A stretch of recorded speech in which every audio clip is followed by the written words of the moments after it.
Muy buenas noches, amados hermanos. Hoy damos gracias a Dios por tener la oportunidad de iniciar nuestra lección número 12. ¿Puede la parte culpable volver a casarse? Parece que la respuesta es simple.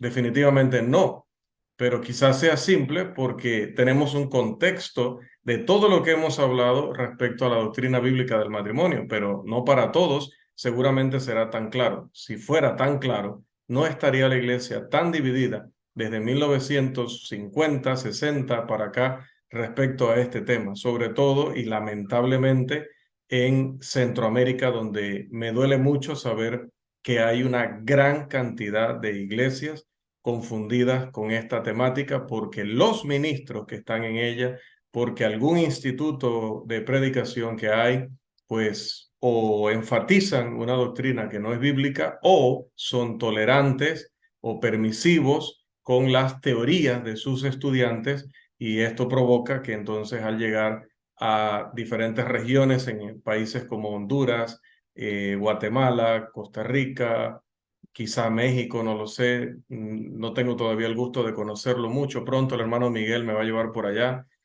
Eh, Se ha dado el caso de que se ha multiplicado esto a tal punto que, a diferencia de que en nuestro país acá, puedo decir que por lo menos el grupo que no concuerda doctrinalmente en el tema del matrimonio es un grupo minoritario, al punto que es prácticamente imperceptible. En cambio, como decía, en Centroamérica sé que esto está provocando desde hace muchos años gran división en algunas partes y en otras partes está el extremo de la tolerancia, donde se ha mantenido comunión, se ha mantenido trabajo en cooperación y colaboración con ministros que enseñan doctrina falsa respecto al matrimonio, divorcio y nuevas nupcias. Ok, la computadora me está pidiendo fluido eléctrico. Tiene todo el derecho, tiene todo el derecho. Listo. A ver, estamos allí. 1, 2, 3. ¿Me escuchan bien?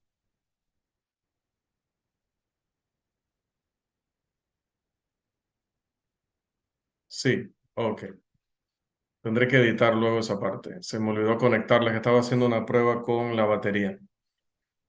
Bien, hermanos, decía entonces que lamentablemente, pues en algunas regiones se ha tolerado a hermanos y se ha estado trabajando en colaboración con hermanos que predican falsa doctrina respecto al matrimonio.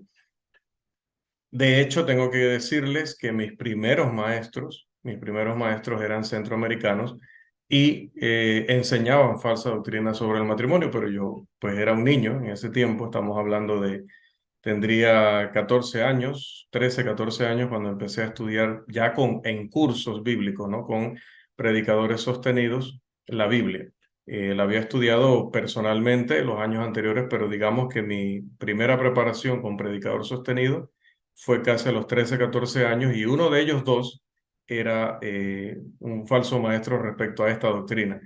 Mis padres, mi papá de crianza, no mi papá biológico, sino mi papá de crianza y mi madre, se casaron asesorados por ese maestro y otro hermano, que ambos estaban de acuerdo en dicha doctrina, razón por la que mis padres están casados de manera antibíblica y están disciplinados desde hace más de 20 años por razón de que al ser asesorados por estos hermanos, ellos dijeron que pues no se iban a divorciar porque ellos habían consultado, porque predicadores capacitados les habían dado una respuesta y ellos, basados en esa respuesta, se casaron. Así que ellos ahora no iban a escuchar a otros predicadores diciendo lo contrario, porque ellos decían, si ya fuimos asesorados, y no tenemos que creerle a los primeros que nos asesoraron, ¿por qué tenemos que creerle a los segundos? Y bueno, se pusieron en una posición irracional, lamentablemente, dolorosamente para mí, para la iglesia donde eran miembros, y pues hasta el día de hoy están perdidos debido a que fueron asesorados por hermanos que ellos creyeron que estaban en la verdad, pero que en este tema les desviaron completamente.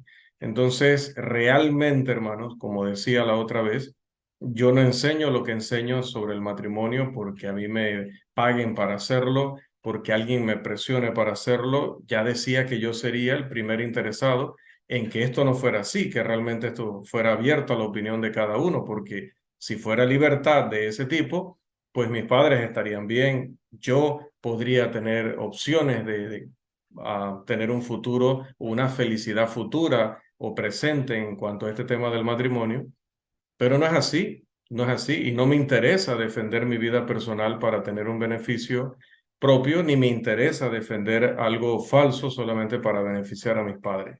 Lo lamento mucho por ellos y lo lamento mucho por mí, pero tenemos que cumplir la voluntad de Dios sin importar el costo que esto tenga, sin importar las implicaciones que esto tenga. Así que, amados, es importante que mantengamos nosotros esa, no lo digo para afamarme a mí, siempre digo, lo digo para que lo hagamos todos, para que seamos honestos con la palabra de Dios y cuando veamos que no coincide con nuestros deseos, con nuestros gustos, pues hermanos, a cerrar nuestra boca, a bajar nuestra cabeza y a someternos a la voluntad de Dios, que Él sabrá cómo darnos fuerzas, Él sabrá cómo ayudarnos para salir adelante a pesar de las circunstancias, pero que nunca seamos desobedientes como el rey Saúl y creamos que Dios nos tiene que aceptar por eso. Y al final nos encontremos que somos desechados y reemplazados por ser rebeldes y ser desobedientes a la palabra de Dios. Por prevaricar, ¿verdad, hermano Juan Contreras? Hoy hablábamos del término prevaricar, conocer un mandamiento e ignorarlo de todas maneras, sin importar. Eso es prevaricar. Bien, vamos entonces, hermanos, a leer un pasaje que yo creo que es bastante relevante para el tema que estamos tratando, que es un texto que se encuentra, vamos a reubicarnos aquí antes de que Irving suene la alarma, allí.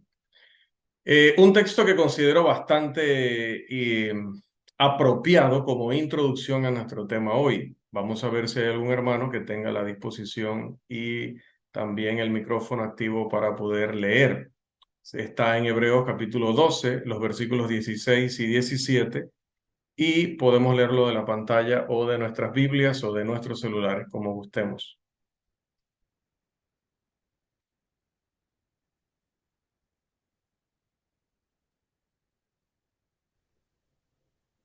Amén. No sea que haya algún fornicario o profano como Esaú, que por una sola comida vendió su primogenitura, porque ya sabéis que aún después, porque ya sabéis que aún después, deseando heredar la bendición, fue desechado y no hubo oportunidad para el arrepentimiento, aunque la procuró con lágrimas. Amén. Muchas gracias, hermano. Nuestra atención en este texto no está en si Esaú es acusado de ser un fornicario o un profano. Más bien está en el énfasis que se le da al hecho de que una vez que él había vendido su primogenitura, no había forma de que la recuperara. Esto sucede.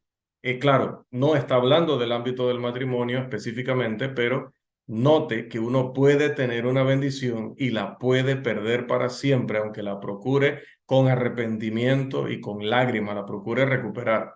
Él dice que derramó lágrimas amargas para ver si se compadecían de él y le daban otra oportunidad, pero no la tuvo nunca más. No había forma de que pudiera deshacer lo que ya se había hecho. Es posible que el pecado en otros ámbitos de la vida cree circunstancias para las cuales no hay un recurso que resuelva las consecuencias que nuestro error trae sobre nuestras vidas y las vidas de los que están a nuestro alrededor. Algunas cosas que se han hecho nunca se pueden deshacer. La persona cuyo matrimonio se destruye a causa de ser culpable de fornicación ha perdido su derecho a la felicidad del matrimonio. Como Esaú, puede derramar lágrimas amargas y abundantes y ojalá nunca hubiera cometido tal pecado, pero lo que ha hecho y las consecuencias no se pueden deshacer. Todas las lecciones de este curso están diseñadas para cubrir todos los aspectos de los problemas de matrimonio, divorcio y nuevo matrimonio. Mi tarea esta noche tiene que ver con la misión específica de si la parte culpable puede volver a casarse en una situación de divorcio que fue causada por o provocada por su fornicación? Esta pregunta presupone que hay una parte inocente en el divorcio y que esa parte inocente, sea él o ella, inició el divorcio debido a la inmoralidad del otro. Esta discusión no aborda si el inocente puede volver a casarse, aunque ciertamente creemos que eso está permitido. Pero eso ya se ha discutido y se seguirá discutiendo en otras lecciones. Nuestra atención en este momento está solo en la pregunta: ¿puede la parte culpable volver a casarse? Por ejemplo, supongamos que Juan, no nuestro hermano Juan, pero supongamos que un Juan está casado con una tal Gina. Juan comete fornicación. Gina se divorcia de Juan por causa de su fornicación. Gina, como es la inocente, es libre, inocente de la fornicación, es libre para casarse con otra persona. Ella tiene el derecho a volver a casarse, ya sea que elija hacerlo o no. Sus obligaciones como esposa de Juan ya no existen. Pero ahora que su matrimonio está disuelto, nace la pregunta: ¿Juan también puede casarse con otra persona? Algunos razonan entre comillas, que por cuanto el matrimonio anterior ya no existe, Gina se divorció de él o Gina se divorció y se casó con otro, Juan podría entrar en un estado de matrimonio con otra mujer con la aprobación de Dios. Algunos que defienden este punto de vista están de acuerdo en que ninguna de las partes podría volver a casarse bíblicamente si el divorcio fue por cualquier otro motivo que no sea fornicación. Pero argumentan que el hecho de la fornicación ha permitido la disolución del matrimonio y que como se ha disuelto, ninguna de las partes tiene restringido un nuevo matrimonio. Sin embargo, nuestro examen de las Escrituras va a mostrar que ese no es el caso. Es el propósito de esta lección y si lo demostramos con la Escritura, habremos cumplido verdaderamente ese propósito. Hablemos entonces como uno de nuestros primeros puntos de la parte culpable, pero leyendo en primer lugar los pasajes que ya hemos estudiado anteriormente respecto a la doctrina del matrimonio, como son Mateo 5:32 y Mateo 19:9, que están en pantalla. Por favor, que nos cooperen con esta lectura. Mateo 5:32 y luego Mateo 19:9. Vamos a recordar la enseñanza, la doctrina bíblica. Hermano Joel. Buenas noches y Pero yo os bienvenido. digo, pero yo os digo que el que repudia a su mujer, a no ser por causa de fornicación, hace que ella adultere, y el que se casa con la repudiada comete adulterio. Y yo os digo que cualquiera que repudia a su mujer, salvo por causa de fornicación, y se casa con otra, adultera, y el que se casa con la repudiada, adultera. Mateo 19:9. Gracias, hermano. El término parte culpable no se encuentra en la Biblia. Sin embargo, se infiere necesariamente del hecho de que si hay divorcio por causa de fornicación, debe haber alguien culpable de fornicación y debe haber alguien lastimado por la fornicación del otro. Estamos hablando del culpable de fornicación en una situación en la que el otro cónyuge no es culpable de fornicación y ejerce el derecho a terminar el matrimonio. Hace varios años escuchamos a un hermano argumentar con vehemencia, con ímpetu, que no existía tal cosa como una parte inocente en ningún divorcio. Y preste mucha atención a esto. Aparentemente, su argumento era que si bien uno de los cónyuges podía haber estado involucrado en un comportamiento de inmoralidad, es decir, haber caído en fornicación, el otro seguramente era culpable de otras cosas. Al parecer, él creía que si esto era así, el derecho de divorciarse por causa de fornicación no podía ser ejercido. Según parecía razonar, solo se podía reclamar ese derecho si el que no fue culpable de fornicación nunca había cometido ningún tipo de infracción contra el matrimonio. En otras palabras, a menos que la esposa pudiera afirmar con pruebas que había sido una esposa perfecta, no podía divorciarse de su marido por el pecado de éste, aunque ese pecado fuera fornicación. Yo sé que algunos de nosotros hemos escuchado este tipo de argumentación o este tipo de afirmación. El problema obvio con esta posición es que hace que la inclusión en Mateo 19:9 y Mateo 5:32 de la excepción de fornicación por parte de nuestro Señor Jesús no tenga ningún sentido. ¿Por qué el Señor habría mencionado esa posibilidad si esa posibilidad nunca podría existir? Porque ¿quién va a ser perfecto en su matrimonio? Claramente, la infidelidad sexual es un delito de tal magnitud contra un matrimonio que se encuentra en una clase especial como un pecado que puede causar un daño irreparable al matrimonio. Otras fallas en cuanto a las obligaciones del matrimonio no son de la misma clase porque Jesús no las incluyó en excepciones a la regla o a la ley.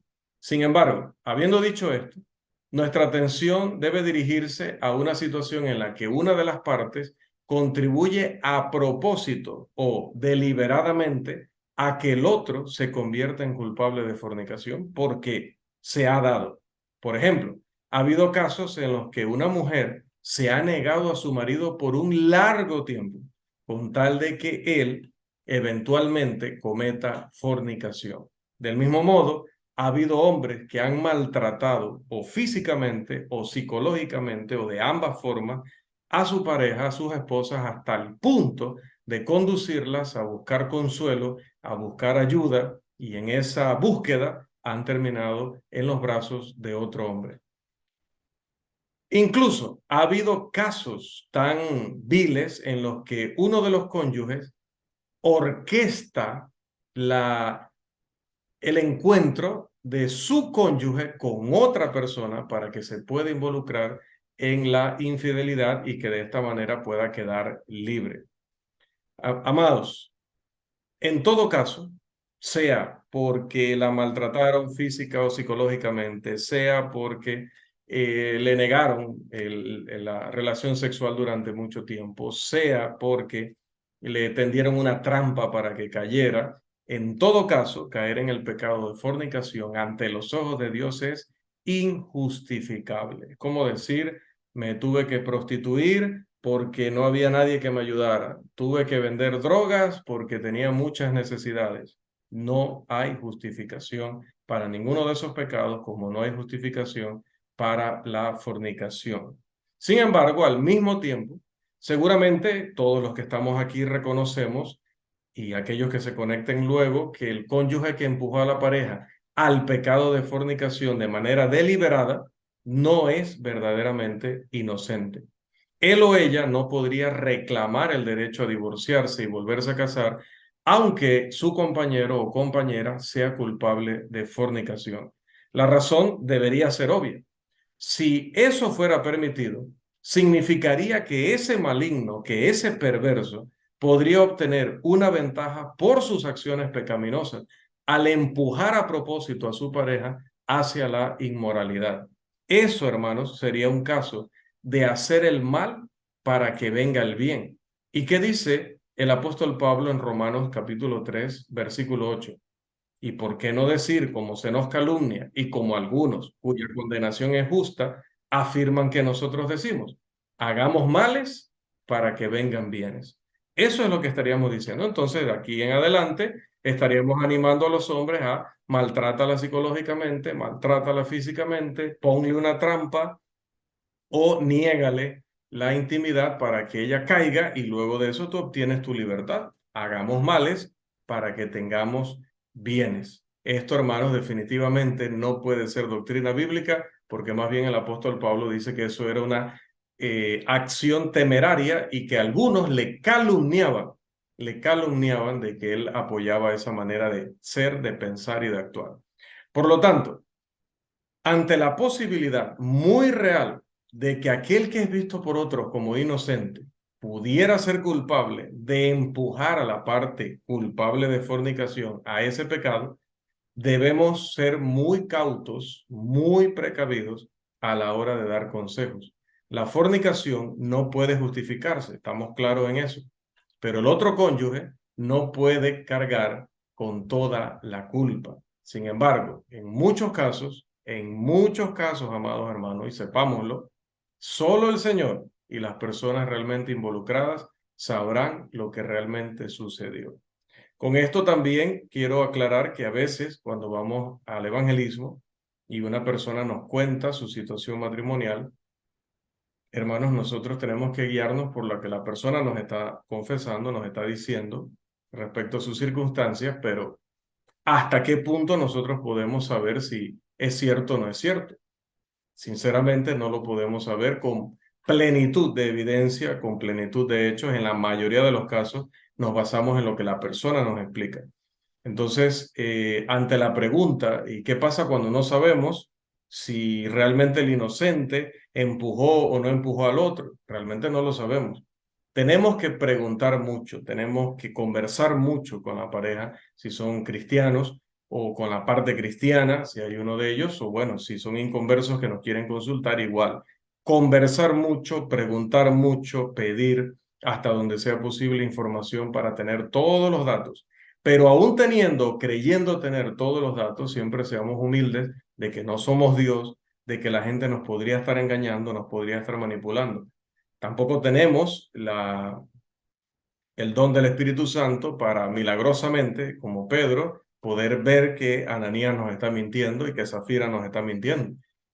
Hoy no contamos con esa herramienta, con ese medio milagroso, pero las personas serán responsables de lo que nos digan. Las personas serán responsables de lo que nos cuenten si nosotros no tenemos manera de confirmar o verificar dicha información.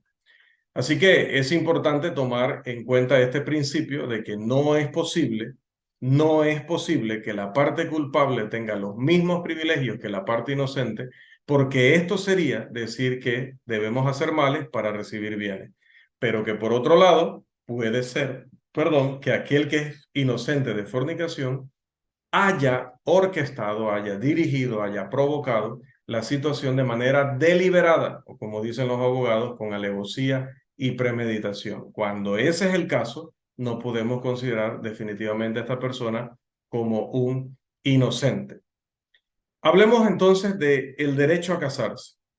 ¿Quién da a hombres y mujeres el derecho a casarse? ¿El gobierno?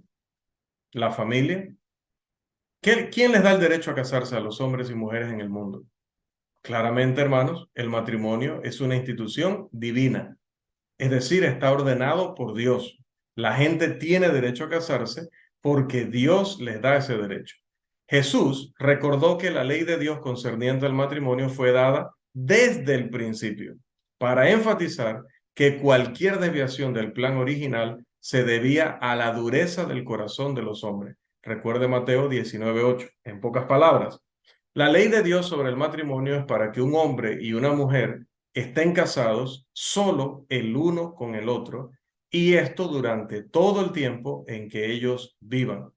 ¿Sí? En general, el derecho a casarse es un derecho que se extiende a toda persona, suponiendo que están en la capacidad mental y en las circunstancias permitidas, según lo que ya hemos aprendido de la doctrina del matrimonio. Disculpen, hermanos. En general, el derecho a casarse es un derecho que se extiende a toda persona, decía, siempre que esté obviamente en la capacidad mental y en las circunstancias bíblicas. Es decir, que la Biblia le permita a esa persona casarse porque está en condiciones. Sin embargo, debe enfatizarse que este es un derecho otorgado por Dios. No es un derecho inherente. Es que soy ser humano, tengo ese derecho. No. Como ser humano, puedes tener la capacidad y las circunstancias, pero eso lo determina Dios, no lo determinas tú, no lo determino yo. Por lo tanto, ya que solo Dios concede el derecho a casarse, Él también puede restringir o eliminar ese derecho porque Él es el dueño de esa institución y también es el dueño de todos nosotros. Esto se demuestra en Romanos capítulo 7, versículo 3, donde Pablo manifiesta que una mujer en una circunstancia determinada no tiene un derecho inherente a casarse con quien ella elija. ¿Qué dice este pasaje? A ver, Romanos capítulo 7, versículo 3. Así que, Si en vida del marido se uniera otro varón, será llamada adúltera. Pero si su marido muriere, es libre de esa ley. De tal manera que si se uniera a otro marido, no será adúltero. Gracias, hermano. Una mujer en la circunstancia de estar ya casada no tiene derecho a casarse con otra persona. Cuando ella se casó con su marido, ella entregó el derecho a casarse con otra persona mientras viviera su marido. Considere también las instrucciones del apóstol Pablo en Primera de Corintios capítulo 7, versículos 10 y 11. Aquí nuevamente veremos que el derecho a casarse está restringido. Pero a los que están unidos en matrimonio, mando, no yo, sino el Señor, que la mujer no se separe del marido. Y si se separa, ¿qué pasa? Dice Pablo, quédese sin casar. Note que la esposa que se separa de su esposo debe permanecer soltera. El derecho a casarse con otro es un derecho que ella no tiene. El derecho a casarse está supeditado a ciertas condiciones puestas por Dios. Dicho a la inversa, el derecho a contraer matrimonio se niega en algunas circunstancias definidas.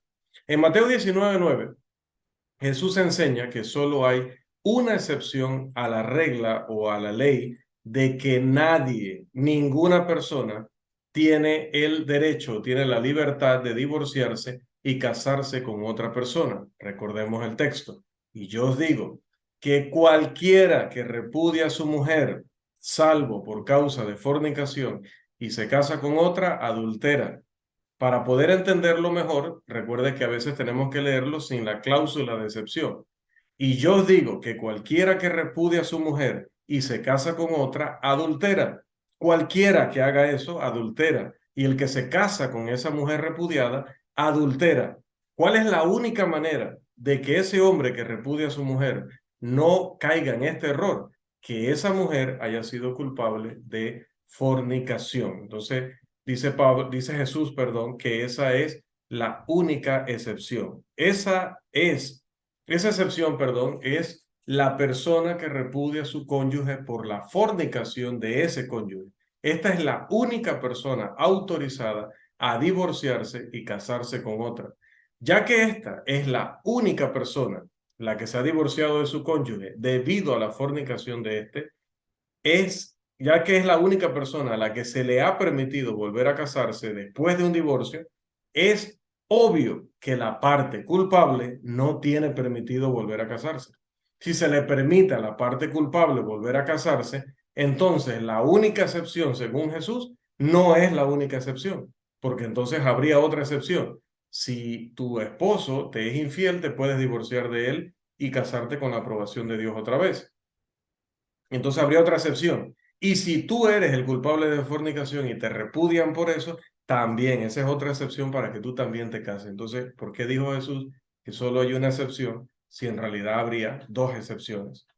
En un esfuerzo por evadir la fuerza de esta conclusión, algunos han argumentado que la frase de excepción, es decir, salvo por fornicación, debería extenderse o entenderse como algo que se aplica a la primera parte o a la primera cláusula de Mateo 19:9 y también la misma frase aplica a la segunda parte o a la segunda cláusula de dicho texto. Argumentan que esto se debe suponer con total naturalidad.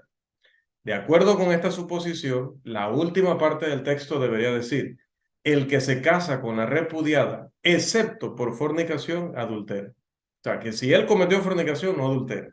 Solo si lo han repudiado por cualquier otro motivo, ahí sí adultera cuando se vuelva a casar. La respuesta de nuestro amado y ya afinado hermano Hugo Macor es sumamente interesante y digna de consideración. Vamos a tomar en cuenta primero las palabras de nuestro hermano Hugo Macor y luego vamos a seguir con la respuesta en nuestro curso. Por favor, alguien que nos ayude con dicha lectura.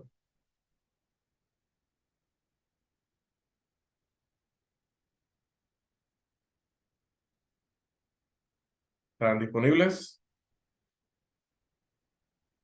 Si no, yo leo, no hay problema. Ok, dice el hermano Hugo Macor, saben que en ningún manuscrito griego aparece la frase de excepción en la segunda cláusula y que si no está ahí, su causa está perdida. Por eso dicen que la frase debe inferirse en la segunda cláusula. Deberían tener temor de arriesgar las almas de las personas con una inferencia innecesaria. Y en su caso, la inferencia no es solo innecesaria, sino que hace que Jesús se contradiga. En la primera cláusula, Jesús permitió solo a los divorciados ofendidos por la fornicación de su cónyuge volver a casarse. Pero si la frase de excepción se infiere en la segunda cláusula, entonces Jesús permitió que los divorciados que cometieron la fornicación o la falta se vuelvan a casar.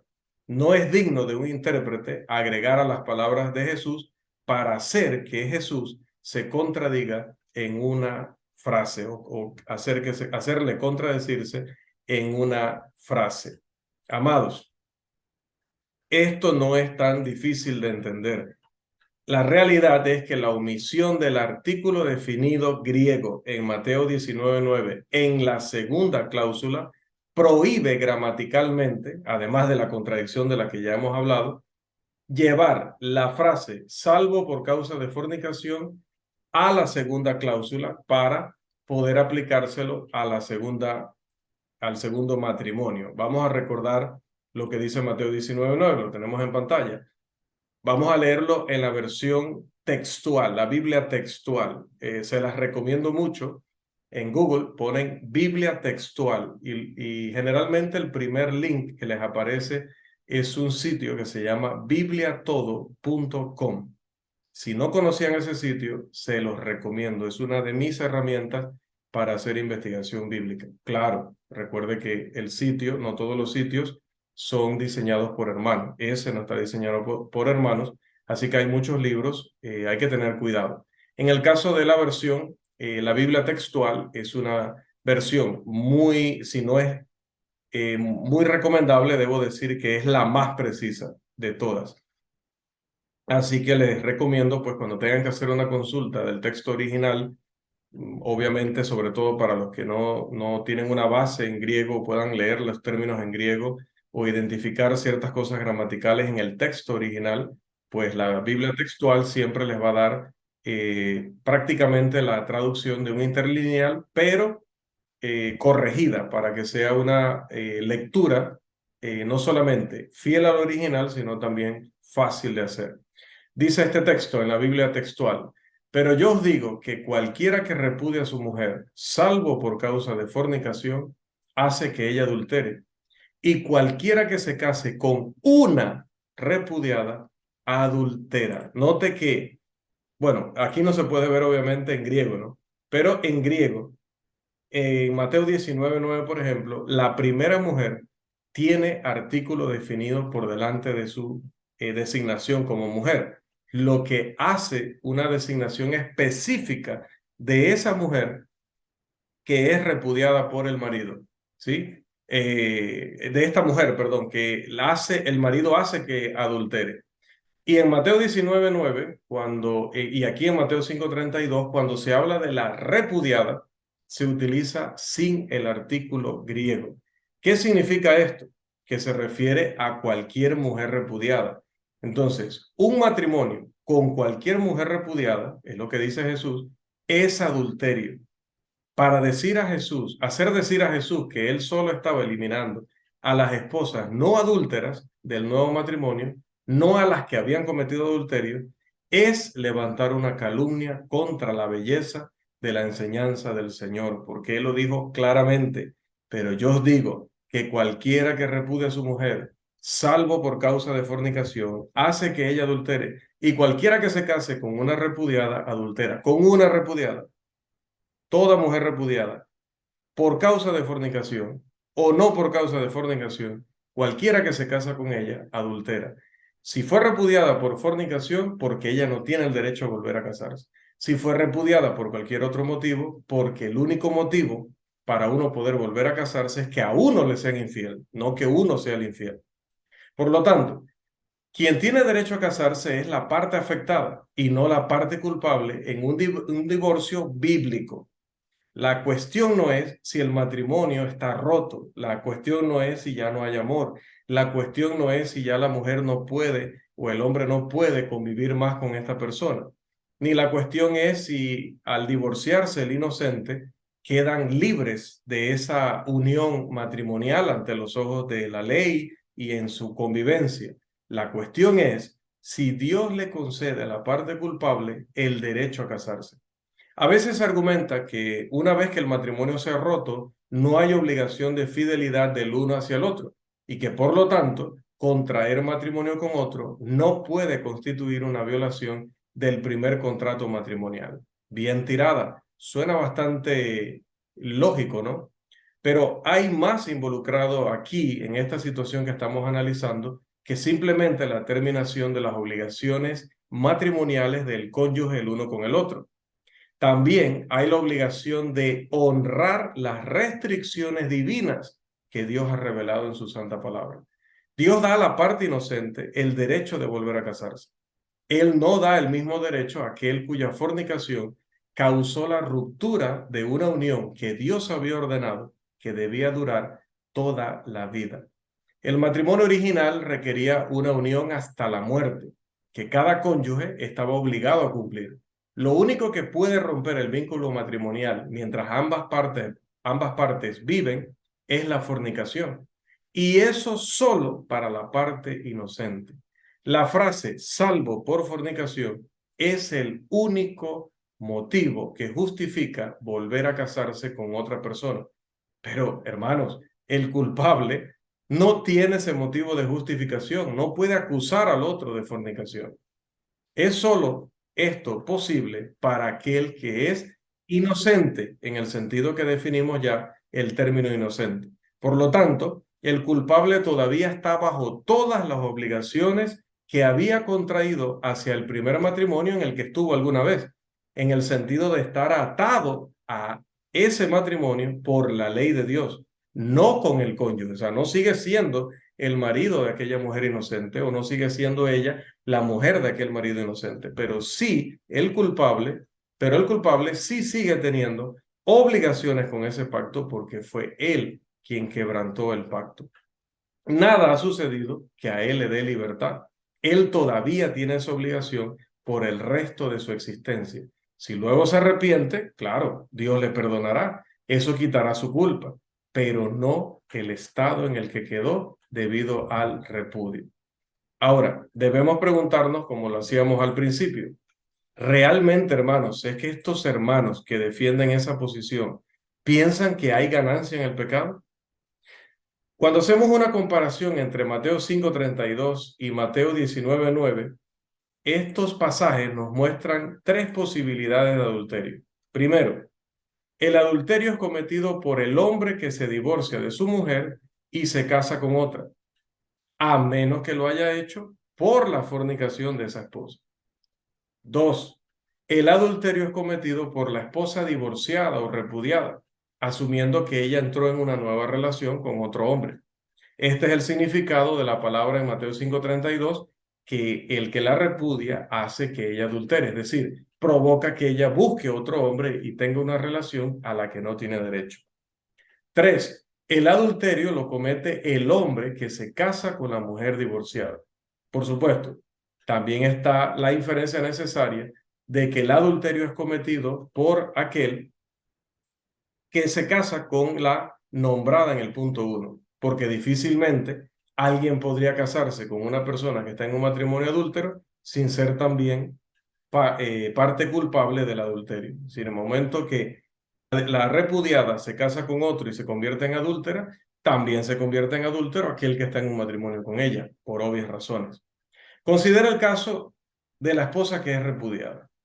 Al divorciarse de ella, su esposo la pone en una posición en la que cometerá adulterio si se casa con otro hombre.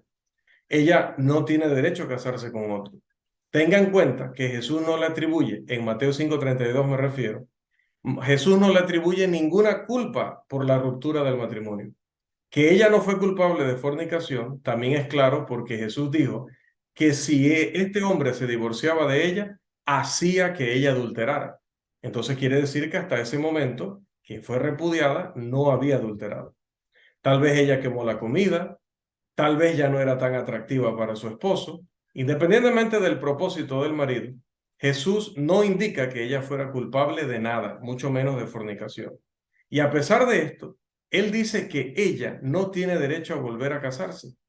Este punto se ve reforzado por el hecho de que el hombre que se casa con ella, a pesar de que viene soltero, viene de afuera, comete adulterio cuando se casa con ella, indicando que ella no tiene derecho a casarse, o él no tiene derecho a casarse con ella porque ella no tiene derecho a casarse ni con él ni con nadie.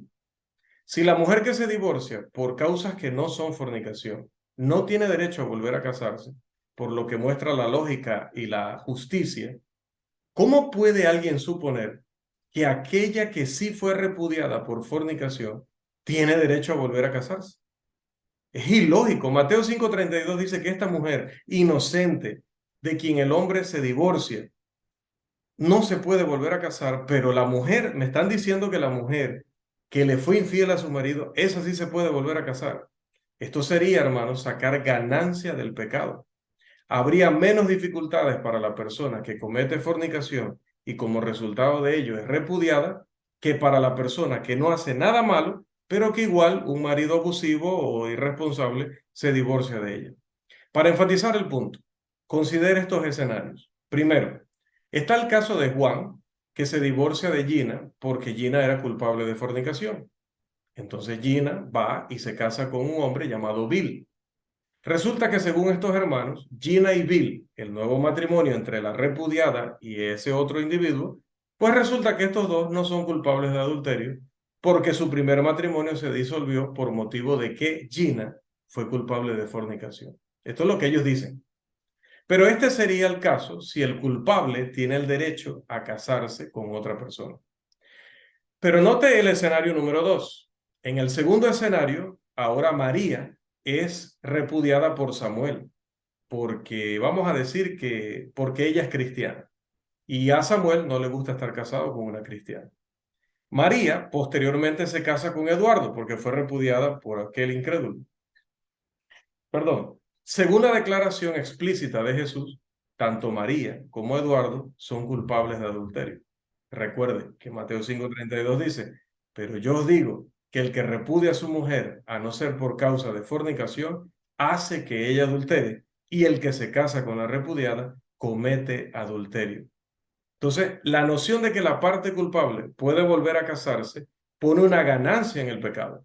Gina, en el primer caso, recibe el derecho a volver a casarse porque su divorcio se debió a su propia fornicación. A María, en el segundo caso, no se le permitió volver a casarse simplemente porque era una esposa cristiana y la repudiaron por eso. Seguramente, hermanos, ninguna persona pensante puede tragarse esas conclusiones y además esas conclusiones son una calumnia acusando a Jesús de enseñar tal barbaridad, lo que ya leímos en Romanos capítulo 3, versículo 8. Hagamos males para que vengan bienes. Lo que pasa, hermanos, y en conclusión, es que quizás las personas no entienden la magnitud del pecado de la fornicación. Es evidente que Jesús tiene la intención de que la fornicación sea vista como un pecado de consecuencias excepcionales, únicas. Por supuesto, él no seleccionó ese pecado así, arbitrariamente, porque fue el primero que se le ocurrió. No. Cuando este pecado es cometido por alguien que está casado, es un pecado contra el matrimonio y es excepcionalmente injustificable. No se obliga a ningún casado que tolere la infidelidad sexual de su cónyuge. Un esposo y una esposa llegan a ser una sola carne en el matrimonio, como dice Jesús en Mateo 19, 4 en adelante. Para que uno de ellos se convierta en una sola carne con una tercera persona, debió haber cometido un delito de tal magnitud contra el matrimonio para que el matrimonio pudiera ser disuelto y el cónyuge inocente pudiera quedar libre de este fornicario y poder casarse con otra persona. Amados, sin embargo, el que comete fornicación ha perdido su derecho a insistir en que ese matrimonio que él manchó, que él mancilló, al que él le faltó, continúe. Y si es repudiado por ellos, si es que la hermana o el hermano toma esta decisión, que no está obligado a hacerlo, pero tiene la alternativa, entonces también esta persona no solo pierde el culpable, no solo pierde el derecho a continuar en ese matrimonio, sino que pierde el derecho a meterse en cualquier otro matrimonio en la historia de su vida. Aunque el mundo trate la inmoralidad con tolerancia, el Señor mostró que era y que es un crimen de tremendas o de enormes consecuencias. Se argumenta que si la parte culpable no puede volver a casarse, por ende se le está condenando a una vida de celibato y que esta sería una sentencia demasiado dura para esa persona. Se piensa que si hay verdadero arrepentimiento, la persona no debe estar obligada a perder la dicha conyugal por el resto de su vida. Sin embargo, ciertamente es una consecuencia terrible, pero es que Proverbios 13:15 dice que en verdad el camino de los transgresores es duro. Algunas acciones tienen consecuencias irreparables y si no, pues leamos algunos textos para ver qué decía la Biblia acerca de la fornicación desde la antigüedad. Leamos por favor Levíticos capítulo 20, versículo 10. Levítico capítulo 20, versículo 10. La escritura dice, si un hombre cometiera adulterio con la mujer de su prójimo, el adúltero y la adúltera indefectiblemente serán muertos. ¿Qué hubieran dicho nuestros hermanos en aquella época? Estos hermanos que hoy, cuando se les habla de que estas personas que cometen estos errores tienen que vivir por el resto de su vida en celibato y dicen que eso es demasiado cruel, ¿qué hubieran pensado estas personas con ese mandamiento de Levíticos 20:10? ¿O qué hubieran pensado con lo que dice Éxodo capítulo 22, versículo 16? Este pasaje dice, si alguno engañare a una doncella que no fuere desposada y durmiere con ella, deberá dotarla y tomarla por mujer. Entonces probablemente esta persona habrá dicho, pero hombre, solamente porque yo cometí pues un pequeño error o solo porque, bueno, tomé una mala decisión en ese momento, ahora tengo que dotarla o darle dote y encima tengo que quedarme con ella. No puede ser, esto es una cosa terrible. ¿Qué hubieran pensado estos hermanos si hubieran estado allá cuando Esdras le dijo a los israelitas que habían tomado mujeres extranjeras, tienen que despedirlas y tienen que despedir a sus hijos también? ¿Qué hubieran pensado? ¿Que era una terrible consecuencia? Lo es, pero es que el pecado es un terrible pecado. Entonces, Dios lo ve así. Dios quería que lo viéramos así.